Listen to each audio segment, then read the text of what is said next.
Hi friends, welcome to our channel. நம்ம இந்த வீடியோவில் என்ன பார்க்க போகிறோம் அப்படின்னு பார்த்தீங்கன்னா, TNPSC 2025க்கு ப்ரிப்பேர் பண்ணுறவங்களுக்கு இந்திய அரசியலமைப்பு வினாக்கள் தொடர்பாக தொடர்ச்சியாக வீடியோஸ் போடலான்னு இருக்கோம். அந்த வகையில் இன்றைக்கி பார்க்குறது ஒரு 25 கொஷின்ஸ் தான். கொஷின்குள்ளார போயிடலாம். ஃபர்ஸ்ட் கொஷின், 1946 இங்கிலாந்தில் நடைபெற்ற தேர்தலில் வெற்றி பெற்ற கட்சி எது? ஆன்சர், தொழிலாளர் கட்சி. தொழிலாளர் கட்சி சார்பாக பிரதமராக ஆனவர் யார்? அந்த தேர்தலில் பிரதமரானவங்க வெற்றி பெற்ற கிளமண்ட் அட்லி. கேபினட் தூதுக்குழுவை இந்தியாவிற்கு அனுப்பியவர் யார்? Atlee.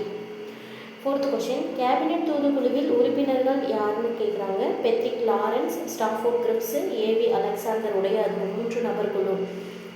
Question number 5, cabinet தூதுக்குழு India வந்த நாள் எது? மார்ச் 24, 1946.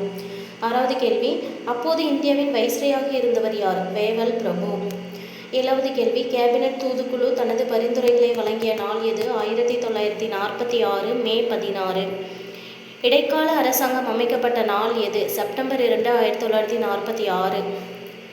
இடைக்கால அரசாங்கத்தில் பிரதமர் யார்? ஜவஹர்லால் நேரு. 10வது கேள்வி, இடைக்கால அரசாங்கம் எத்தனை பேர் கொண்ட அமைப்பு?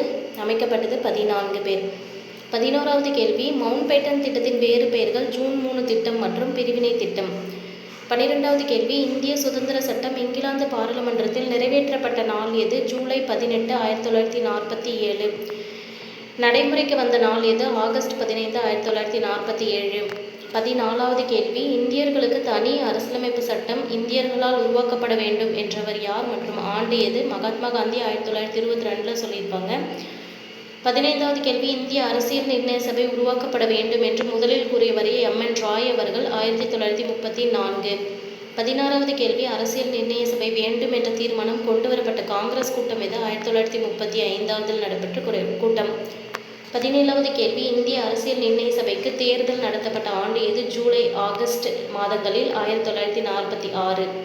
18வது கேள்வி, இந்திய அரசியல் நிர்ணய சபை ஏற்படுத்தப்பட்ட ஆண்டு எது? நவம்பர் 1946. இந்திய அரசியல் நிர்ணய சபையின் மொத்த உறுப்பினர்கள் 389, அதில் பெண் உறுப்பினர்கள் 15. மறைமுக தேர்தல் மூலமாக தேர்ந்தெடுக்கப்பட்டவர்கள் 296, மன்னராட்சி பகுதிகளிலிருந்து நியமிக்கப்பட்டவர்கள் 93 பேர். இந்த 296 பேரில் இந்திய தேச காங்கிரஸ் மூலமாக 208 உறுப்பினர்கள், முஸ்லீம் லீக் மூலமாக 73 உறுப்பினர்களும், மற்றவர்களிலிருந்து 15 பேரும், மொத்தம் 296 பேர். இந்திய அரசியல் நிர்ணய சபைக்கு தேர்தல் மற்றும் நியமனம் இரண்டுமே நடைபெற்றது. பாகிஸ்தான் அரசியல் நிர்ணய சபை ஏற்படுத்தப்பட்ட ஆண்டு 31/12/1947. இந்த உறுப்பினர்களின் எண்ணிக்கை INCயில் குறையும். அதுக்காக தான் இந்த பாகிஸ்தான் அரசியல் நிர்ணய சபை இந்தியா பாகிஸ்தான் என்று 2 பிரிஞ்சதுக்கப்புறம் பாகிஸ்தான் அரசியல் நிர்ணய சபை தோற்றுவிக்கப்பட்ட பிறகு 389 உறுப்பினர்களின் எண்ணிக்கை 299 குறையும். ஸோ அடுத்த ஒரு வீடியோவில் 26வது கேள்வியிலிருந்து பார்க்கலாம். நம்ம சேனலை இப்போ தான் ஃபஸ்ட் டைம் பார்க்குறீங்க அப்படின்னா சேனலை சப்ஸ்கிரைப் பண்ணிக்கோங்க. பக்கத்தில் இருக்கிற பெல் ஐக்கானை கிளிக் பண்ணி ஆல்னு செட் பண்ணி வச்சுக்கோங்க. முடிஞ்ச வரைக்கும் நம்ம சேனலோட லிங்க்கை ஃப்ரெண்ட்ஸ்க்கு ஷேர் பண்ணுங்கள். தேங்க்யூ.